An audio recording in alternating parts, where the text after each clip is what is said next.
We are back with another deal of the week breakdown. In this video, I wanted to talk to you guys about a very similar deal that I continue to see month after month. I have so many investors that are saving so much capital up front simply for the reason that they were purchasing real estate in a time when rates were higher, purchasing real estate when nobody else wanted to buy real estate. And what happens during those markets is people get significantly better deals, which is exactly what happened in this situation. Not only did this client's property over appraise, but they also had already negotiated a huge amount of money in seller credits. Let's jump right into the specifics. This one was in a city called Naples in Florida. Naples, Florida, not Naples in Italy, or Napoli. Funny enough, I was actually just there, Naples in Italy, and it was beautiful. Took my family to an island, and it was just overall a great time. But Naples, Florida is also just as beautiful. So Naples, Florida, this deal was a single family house. We ended up doing conventional financing. Now, if you haven't watched one of my other deal of the week breakdowns, you know that I talk a lot about conventional financing. And what I talk about conventional financing is that you have the ability to have three different types of occupancy when you're purchasing a property with a conventional loan. The first one is putting 5% down, typically, which is for a primary residence where you plan to live in the house.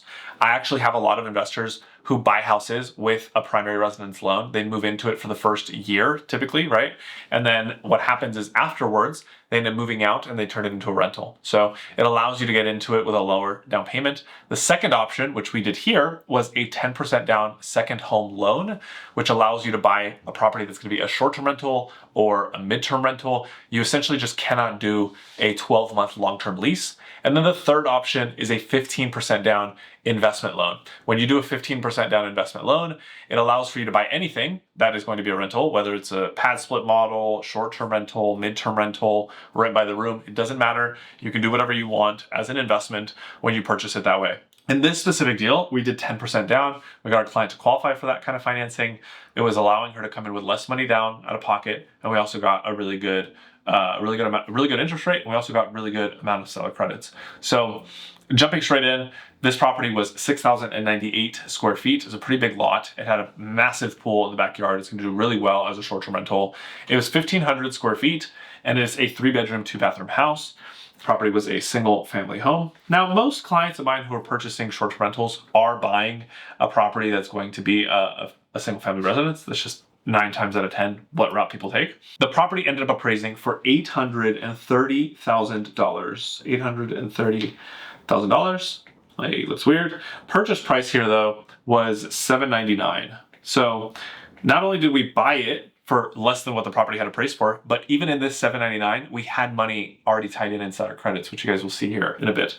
Down payment on this was 10%, which came out to what, 79K, 900? For down payment. Interest rate on this was 6.875%, which was during a time where the interest rates were already kind of coming down, but honestly not really. They were still more expensive, and one of the biggest things that we were looking at here was being able to refinance in the future, probably in the next, I would say 9 to 18 months, as far as kind of where the trajectory, where the interest rates are actually trending. So really one of the biggest things to look at, but we always want to focus on cash flow and making sure that the mortgage payment is going to be able to get covered. So principal and interest on this ended up coming in at $4,723 with 98 cents. Bam, bam. Homeowners insurance was more expensive, and this is because this is a location in Florida that just Florida in general has been so expensive on homeowners insurance lately, where policies are just being out the wazoo, $696 just for homeowners insurance. Property taxes came in at $565 with 47 cents.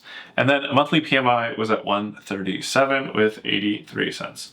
Now, that was on the lower end. This client had over an 800 FICO, which allowed for her to get significantly better pricing on PMI.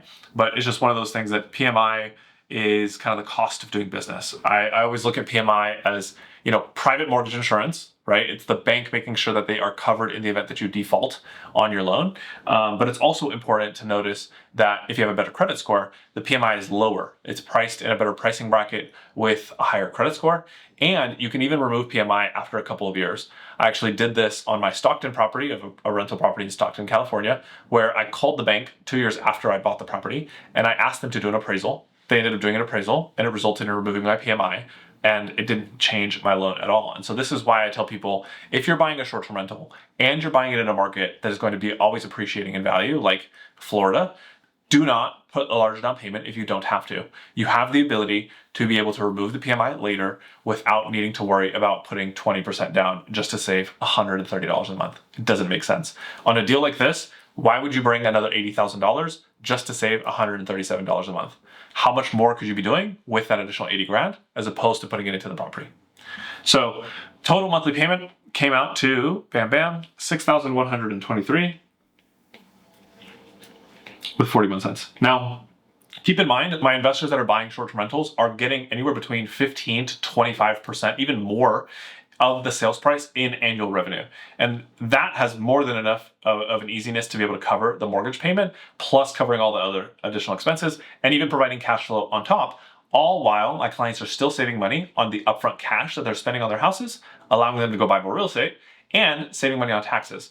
When you are, you have a high tax liability, buying short-term rentals is one of the most important things that people can do, and that's the reason why my clients go after STRs. Now, total closing costs on this were more expensive, came in at $54,686.55. Seller credits came in at $23,888 with 16 cents. Bam, bam. Adjustments and other credits on this were at $2,949. Again, with the time of the year, anytime you're purchasing a property towards the end of the year, the seller is giving you money towards the property taxes that you're going to be paying because they own the property for a certain amount of time, and the tax bill is going to become due, and you're going to be required to pay that tax bill. And so it's included in these numbers. Total out of pocket ended up coming in at $107,749 with 21 cents. Now, the piece that I really like about this is the fact that we're pretty much right around 100K out of pocket for this client purchasing this short-term rental. The property's going to do extremely well. It didn't really need to be renovated. She's going to come in, she's going to spend the money on design and amenities. She's going to be making 15 to 25%, if not more than that, on this deal.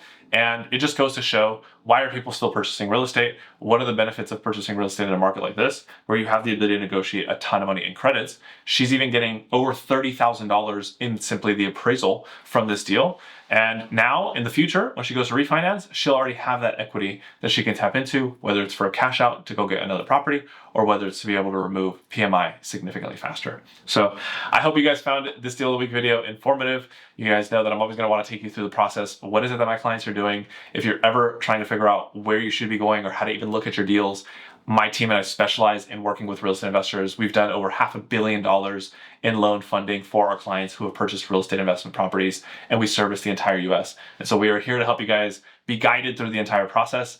My entire team works as advisors, and our job is just to try to provide as much value as possible. And we want to show you guys what our other investors are doing so that it gives you the confidence to continue to go buy more real estate. So I will see you guys in the next deal of the week breakdown. Job is not finished. We will see you guys in the next deal of the week. Thanks.